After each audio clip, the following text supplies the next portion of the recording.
Hello and welcome to another Looney Tunes review video. If you are new to the channel, make sure you subscribe to follow my journey to review all 1000 classic Looney Tunes shorts and give this video a like as well. So this is a review of Rice and Hen, and with me today are two folks that will share some rice and some chicken. With me probably after this review are my good friends Matt Hunter and SC McPeter. Say hi, guys. I'm no chicken, son. I'm a dog. I'll say bow. I'll say bow. Just to get this one underway, so as mentioned, this is of Rice and Hen, released on the 14th of November 1953. It's the 695th in the series, and it's directed by Bob McKimson. You can find this beautiful restoration on the recently released, at the time of this recording, Looney Tunes Collector's Choice Volume 3 Blu-ray set, and I'll have a link below to that set. Can't show you the short here due to copyright on YouTube. The whole video will just get blocked. So what happens in this one? It's actually quite complex. But then again, Warren Foster's back to write this, so that would explain it. But Miss Prissy, she's all sad. She wants children of her own, and all these mean chooks are making fun of her for not having children. She decides to end it all, but is seemingly rescued by Foghorn, supposedly, accidentally, whatever you want to call it. And so she decides to pursue Foghorn. Foghorn doesn't want her, and yeah, you get a whole bunch of shenanigans after that. Yeah, and the dog picks up on it, and the dog, of course, is tired of being tortured by Foghorn, and so he eggs Prissy on. It's shenanigans, I think, is probably the best word for it. It's just a really funny cartoon. It is complex, but at the same time, it's not. Exactly, because Essie, you mentioned before we recorded this, and this is one of the interesting bits of trivia, that this one's not written by Ted Pierce. I don't know why. I think Ted Pierce may have been going a bit back and forth between Warner and UPS before the shutdown period. I think he was already hopping that a little bit, because you see in 1954, there's a few cartoons, quite a few, that aren't written by Ted Pierce, like Quackshot's one of them, Gone Batty. So I guess Ted Pierce was taking a bit of time away from the studio, so they had to bring in other people. So Warren Foster is back, and it brings it sort of different take where it's a lot focused more on story than just someone getting in between Foghorn and Barnyard Dog's rivalry. Yeah, because this one felt different than the other Foghorn short of this year that was written by Ted Pierce. It's a slightly different flavor. It's the same characters, but it feels different, at least in my opinion. And with Foster, right off the bat, we get a song that presumably was written by him. Now that old hound dog is an awful pest. He barks so much I get no rest. Homely as an old mud fence. That old hound dog just got no sense. He was one of the guys who wrote I Taught Putty Tat, that actually became a novelty hit for Mel Blanc as Sylvester and Tweety. Pretty much any time in one of these 50s cartoons that Foster wrote, if there's an original song in it, it was probably him. And from those Capitol records as well. Yes.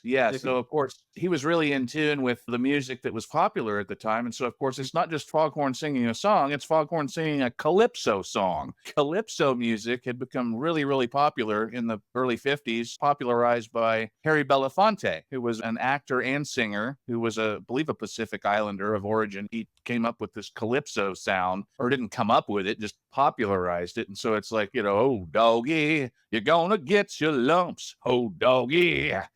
So, doggy, you're gonna get your lumps. Oh, doggy, you're gonna get some bumps. Oh, doggy, huh? And I just love the fact that Foghorn hates the dog so much that he's just happily singing a song about going to beat him. Yeah. Yes. If they wanted to make it raunchy or something, it'd be, oh, doggy, I'm gonna kick your ass. It's a great song. It is fantastic. And how appropriate you mentioned Belafonte when this year of recording, 2024, we're going to get a Beetlejuice sequel, because his music became really popular again with the original Beetlejuice, and now the song for the trailers have been released at the time of this recording, and can't wait to see that one. I'm a Tim Burton apologist, so I definitely will watch that for sure. But the other bit of trivia I've noticed with this one is the title itself of Rice and Hen. Of course, that's a play on the novel of Rice and Men, which was then made into a movie, which was then used very often by Tex, and recently even McKimson himself, Cattails for Two. So, they must have really liked it. And the story goes that it was really Tex Avery that egged all that on. He saw that movie released, and 1939. he thought that the depiction of Lon Chaney Jr. as Lenny, he thought instead of being tragic, he thought it was funny. It's one of those things that's like he's a mentally disabled, very large man who doesn't know his own strength. And he accidentally squeezes animals and ultimately a human to death. Tex Avery, instead of finding that tragic or dark or whatever, he thought it was funny. And I guess so did everybody else, because all of a sudden you started seeing George and Lenny. I guess he really found the idea of just this big guy being able to squeeze things, and just he must have just not cared about anything else, because that was the one trope he borrowed everything from, and everyone else just followed Tex, so they brought it too. Avery did it with Willoughby, the hound dog. At one point there was George, who was a fox, who was kind of a ripoff of Bugs Bunny. And then he took it to MGM at one point. He did it with Lonesome Lenny, with Screwy Squirrel. I wish I had a little friend, just a little pal, to squeeze and hug. You know, I had a little pal once, but he don't move no more. Yeah. And then all the way into the 60s, Chuck Jones did it with Hugo, the Abominable Snowman. Yeah. Oh boy, I'm going to pet you and love you, George. I will call him George. McKimson, too, of course, with George and Benny. At first, it's the one with Hippity Hopper and Sylvester, and he's psychic, and, you know, he's like, for the last time, stop calling me George. But I can't Sylvester, George. That's one of my favorite lines in Looney Tunes history. I quote it very, very often, and that's probably why I have no friends. But anyway, look at this short, because there's really not much else by way of trivia aside from that. I think just about everyone agrees that the first thing you'll notice about this one is how it looks and the backgrounds. And in this brand new restoration that's shown up, man, it is something, isn't it? It's stunning. It was up on HBO Max, or now called just Max, for a while. And of course, somebody ripped all the ones that they put up, digital copies of that stuff. And I was comparing the file that I had of the streaming version to the actual disc, to the Blu-ray that recently came out. It's on the Collector's Choice Volume 3. And I was just like, whoa, they did another pass on this one. They did an upgrade. I'm convinced they did a better restoration, because I'm looking at these backgrounds and I'm seeing crayon and colored pencil. And this is Dick Thomas, I think, did the backgrounds. And you don't see any other Foghorn cartoons that look quite like this. I don't know what prompted it. I don't know why. I guess it was UPA. They were trying to maybe get in line with what UPA was doing. But man, it's cool. It's cool. I think because recently there ought to be a law, and that was heavily stylized too. So yeah, I think McKimson was on a UPA kick. I definitely think McKimson's design in his cartoons was a lot more conservative than a lot of the other directors. You look at Chuck, he was always in the stylization, and Frizz adapted soon after. Took him a little time to get it, but he adapted. But McKimson sort of like keeping things to look a lot more organic in his cartoons. And I kind of noticed that with the sky and the dirt, they kind of look a little gross compared to these really nicely stylized hen houses, the trees and the bushes with the nice rendering. But you don't see this before or after. It's really a shame that this whole design approach wasn't given enough emphasis in his cartoons, because I think they would have stood out a little bit more if he had. And just the beauty of these restorations that they're coming out with now, it's just, wow, I never noticed that when I saw this cartoon. I saw it a lot on TV as a kid, but I never noticed that. It wasn't sharp enough. You couldn't see that was, oh, that's colored pencils outlining the slats of the wood on the barn. Or, man, that tree looks like it was drawn with crayons. I mean, it's stunning to look at. Exactly. And yeah, now we get to see it in all its glory once again on disc. And, you know, hint, the link is in the description below. If you haven't bought it, it also helps out the channel if you use my link. Not even just for that, but for anything else you buy through Amazon. So, you know, buy. Shameless plug, of course. I also want to just point out also something stunning about this one. The scene where Foghorn notices Prissy about to jump to her doom off of the barn, his reaction, I'm pretty sure that's Rod Scribner. I'm not going to attribute that unless it is. But man, that animation, you freeze frame that, it is amazing. Just, you know, he sees it and then he reacts, he kind of recoils, and then there's some stunning animation in that scene. A Foghorn going, wham a doodle, she jumped off. And you just look at his reaction, it's just stunningly drawn. Like, wow. Yeah, that is Rob Scribner. I have the draft available from our pal Devin Baxter, who did a breakdown of this on Cartoon Research, so I have it. But yeah, that's amazing. We'll take a look at this short from start to finish and cover all the other parts. But I just want to point out, in watching this short, people need to be aware, especially younger generation, that at around this time, women were expected, while they were young, to marry, to have kids, keep house, and so on. So a lot of the gags in the beginning relate around that. So you might look at it and think it's kind of weird, because it's like, why are these women making fun of this other woman for not having a child? I mean, I suppose it still happens today, but, you know. Well, it It does. If you haven't been following the latest controversy on social media about the NFL player who gave a graduation speech at a college about how his wife is a homemaker and he thinks people ought to go back to that and a woman's place is in the home. And you can imagine the firestorm that got going. It's still very relatable. You know, it's still a thing. So Exactly. But this was definitely during a time where that was seen as the norm. And what else was the norm was that if you're a single woman and you were like 30 years of age or thereabouts, it was like, nah, you're past your prime. That's it. You're too old. And you're supposed to marry in your 20s and pump out the kids, keep house while the husband goes out and makes the bread and that kind of thing. So I'm guessing the gag here is that Prissy's designed in such a way that she's just this old chook that's, she didn't marry when she was young. So that's where, that comes from. And no, we are not condoning it or anything. We're just pointing it out, okay? In case we'll get the wrong idea here. No opinion one way or the other. We are a bunch of guys here, so we don't, Bingo. More power to our female friends. Do what you want to do. We're not getting into that. It's just, that's a thing, and that's what they're talking about. Bingo. But wow, they're really mean to her, though. I mean, if you look at these initial scenes, just the whole smugness with the whole, you don't know how lucky you are not to have children. They're such a trial. You don't know how lucky you are never to have had children. They're such a trial. Such a real sick burn. Is that what the kids still say these days? A sick burn? I don't know. I can't follow it anymore. So I have no idea. I should have asked my kids to tell me that. But anyway, I'm going to say sick burn, and I'll be telling of my age. Yeah, that's what I would have called it. But yeah. Exactly. But here I think this is kind of the origin of the Betty giggle that you hear in the Flintstones when Bea Benaderet voiced the character for the first 4 seasons. You know, she does the whole... I don't do a very good one, but yeah. No. I was doing it, but it almost came out like a June Foray, like.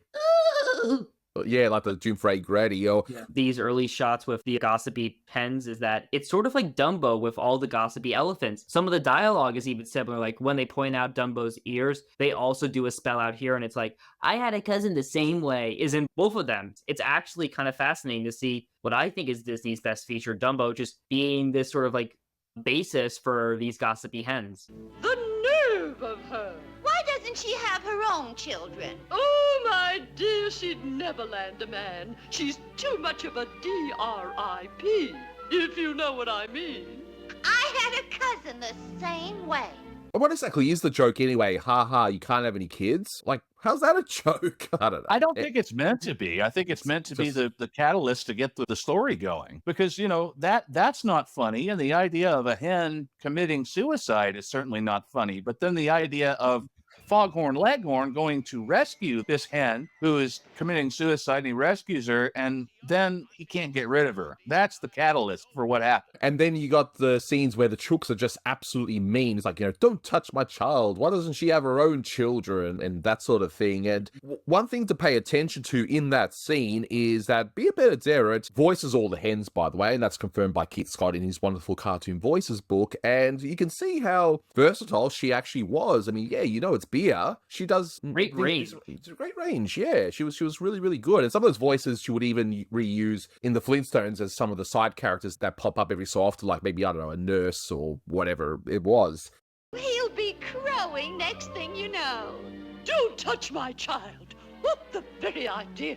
But we definitely hear the Betty giggle anyway here. It's incredible range. One of my favorite roles of hers actually is in the Friz Freleng cartoon with Sylvester and Elmer Fudd. And there's a kitten and there's a radio play that Sylvester and the kitten turn up to make noise. And, I'm going to kill you, Beatrice. I'm going to kill you. And then she chimes in. She's like, no, I'm going to kill you, Melvin. Kill you. And of course, it was Beatrice Benaderet and Melvin Blanc.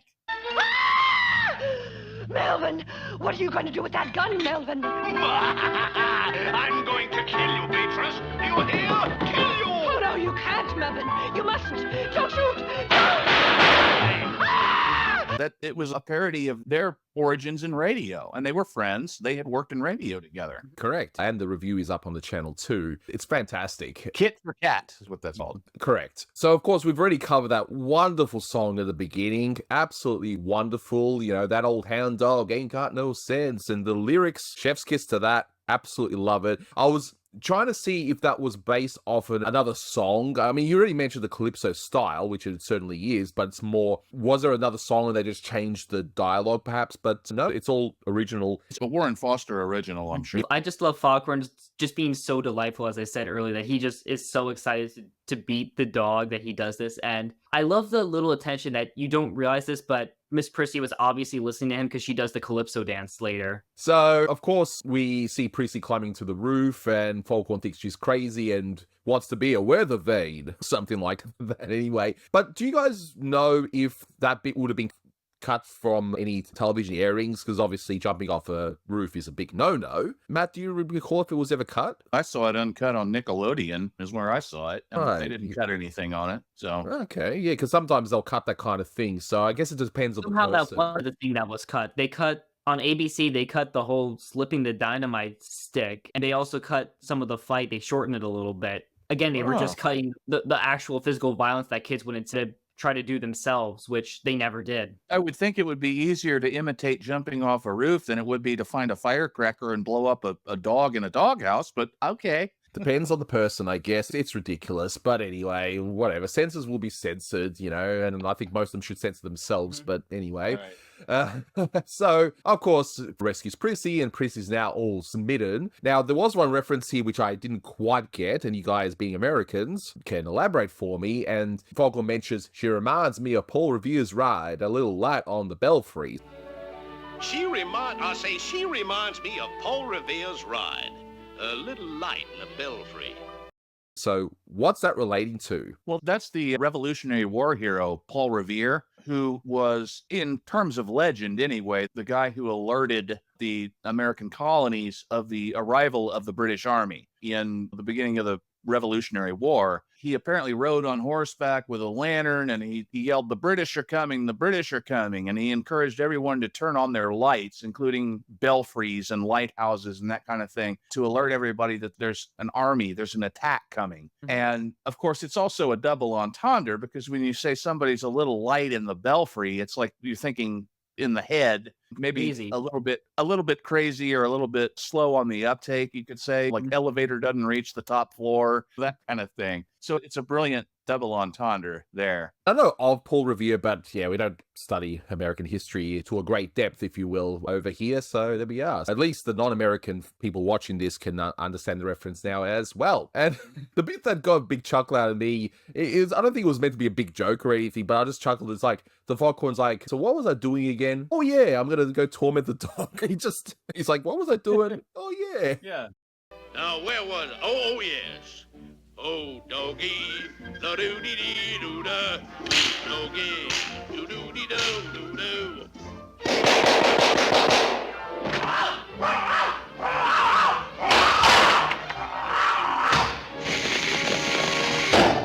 It just And goes. then he just goes back to it, and immediately he goes and he picks up a fence post, and he sees the dog's tail hanging out of the doghouse. So he just smacks him like he's done in a lot of cartoons, and dog gets stuck in the fence, and then he puts a paper bag over his face and punches it and pops the bag, and he's like, you know, walks away all satisfied. That dog just can't take it. And then, of course, oh yeah, okay, we've still got Prissy to contend with, and she's doing the Calypso, or I guess it's kind of a flamenco dance that she does. The lady in Spain, I think, is what she's dancing to. But that gag where he smacks the dog in the butt and everything, what's interesting about this short is how the actual slapstick part is not even that complicated, because a lot of the times, the earlier Foghorns, there'd be like these variations of these Rube Goldberg type machine scenarios and very complicated slapstick, whereas here, it's just very basic. The only real slapstick is just, what is it, a piece of wood on the dog's butt and a bag causing the dog to pass out, and a stick of dynamite, and then at the very end, an actual literal fist fight. So not really much to It it. doesn't really emphasize the rivalry between the two, and it more so emphasizes these different character conflicts that meet up together, which I think is really interesting. And Another thing I want to point out is the whole Calypso theme towards this beginning part is that it drives the point I make in some of these that you don't need to understand the pop culture of the time to find something funny in these cartoons, which I think is a real bonus to these cartoons, especially because Warner's did that better than anyone else, where they could do pop culture references and you don't need to understand it for it to be funny. Right, right. Exactly. And I'll sometimes revisit some older stuff from the 90s or whatever that I grew up with, and it'd be filled with all these references where it's like, well, I get them. I think they're funny, but if anyone tried to watch them now, they'd be just completely lost. So, there is that. And that's why these old Looney Tunes are so good, because you don't have to know who Paul Revere is. You just move on. You don't need to know who Foghorn's based on. Exactly. But I like that line, are you looking at me as a matrimonial prospect? Well, cross my name off. I belong to Bachelors Anonymous. See, I butchered the accent, early but... AA. Exactly. Are you by any chance looking at me as a matrimonial prospect? Yeah. Well, cross me off your list, gal. I belong to Bachelors Anonymous. Bachelors Anonymous. Yep. Now, Anonymous, that is. now here's a question for you, Matt, being in Texas. The line. Gal reminds me of the highway between Fort Worth and Dallas. No curves.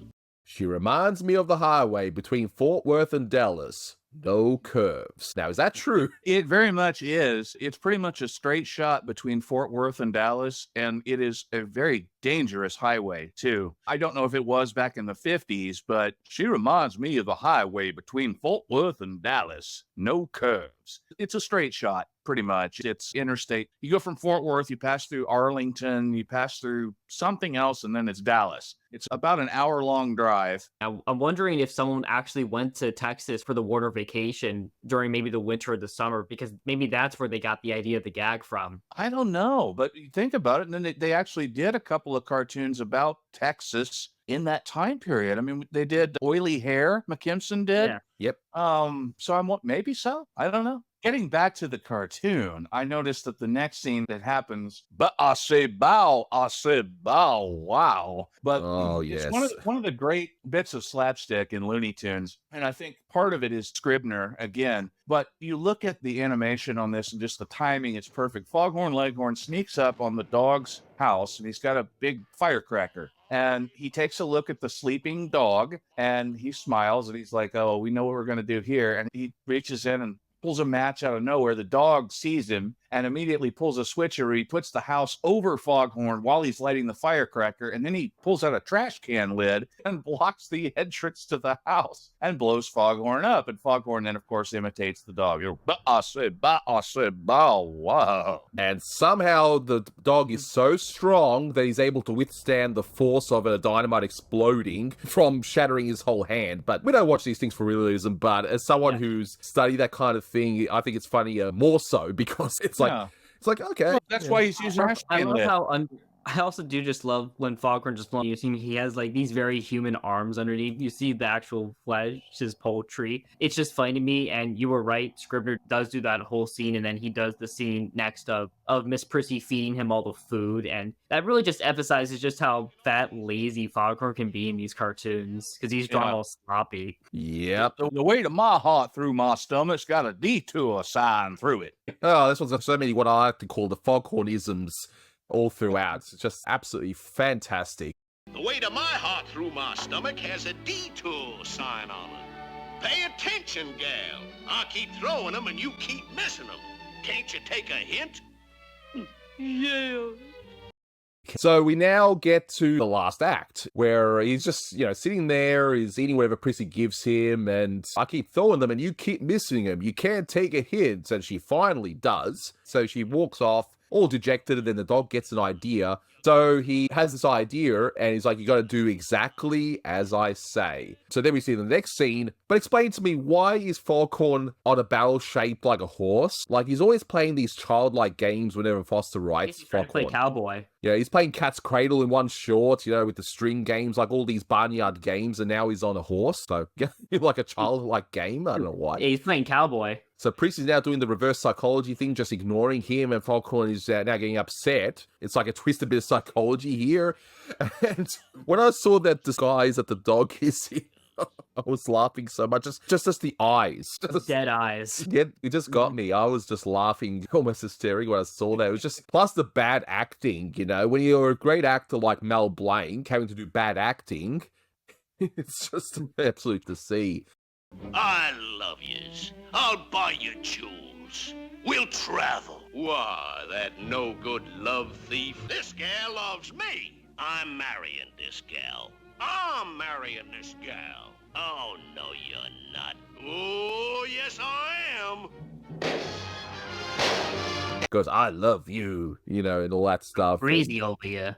I'm crazy over years, you know, that kind of stuff. One thing I noticed that I wonder if you guys picked up on is that after Barnyard Dog tells her that she needs to do exactly as he says, and he explains it all, of course, is that it's the only time in the short where she isn't just saying, yeah, she is singing la la la la la la la la. I forget what the exact name of that song is, but it's the only time where she is saying something other than her line. So evidently she is listening along very well. The two quote-unquote roosters, you know, one's a real one, of course, they start getting into a fight. I mean, that fight is incredible. And of course, yeah, we get the payoff for all those chooks in the beginning where they're like, oh, they're fighting over Prissy. Oh, okay. Yes. That's a great one, the slow-mo, by the way. That whole fight is fantastic. The barnyard dog gets what he wants, you know. Foghorn is now supposedly going to go somewhere else now. He's away at the church with Prissy, and they get married. And then Foghorn's like, I won. And then he takes a look at Prissy. He's like, I wish there could have been some way I could have lost. I love during the iris out, he smacks his hand. You actually hear the smack as it irises out. That's brilliant filmmaking. And another thing is that Warner's always had the best ways to cut corners and not make it feel very obvious. Like, you don't see most of the fight. You instead see all these hens just going, why? They're fighting over you. Which is, again, a great way to just not animate all this broad animation, which is clever, but it's so also funny to watch it. Exactly. And yeah, we even hear that priest voice, which is a voice that Mel Blanc would end up doing a lot more often in upcoming shorts. I can't do it, but you know the voice I'm talking about. I now pronounce you rooster and hen. This is just a great use of Foghorn's character at the end, where once he feels threatened in a position that even if he doesn't care, he's stubborn enough that he'll actually go through and marry Miss Prissy, where, again, that's just a great use of his character. They nailed that down very well. Yeah, and this one, I hadn't seen it before, and since I knew the review was coming up, I didn't bother watching it on that Blu-ray set. I figured, yeah, I might as well start doing it completely fresh, but this one is a nice welcome surprise. I've always loved the Foghorns, even the later ones when the budget's really tighten. I've said that many, many times on this channel, and yeah, this one looks great, funny. Seeing Foster back is always welcome. This one gets, I don't know, 8.5 out of 10. It's not perhaps memorable, but hey, it's funny. It's a good one. Same, I think. Probably 8.5 out of 10. Absolutely. Yeah, I'm going to give it an 8.5 too, because this is an unusual Foghorn, but it's still very fun. It works very well. It's different. It has a lot of its different kicks to it. I really like it. Yeah, it's just perhaps not top tier Looney Tunes, but hey, you can't really go wrong with this one. If it's on, definitely give it a watch. It's not one of the accepted classics, but it's still a great cartoon. Exactly, and now thankfully it can be rediscovered in that brand new restoration that's now available. Once again, buy. Use my link below. And the restoration is stunning. It really is. Definitely buy it. But that will do it for this one. Thank you so much for watching, guys, and until next time, take care. I'll say that's all, folks. I say come back now. I won! Yeah. Hey, there must have been some way I could have lost.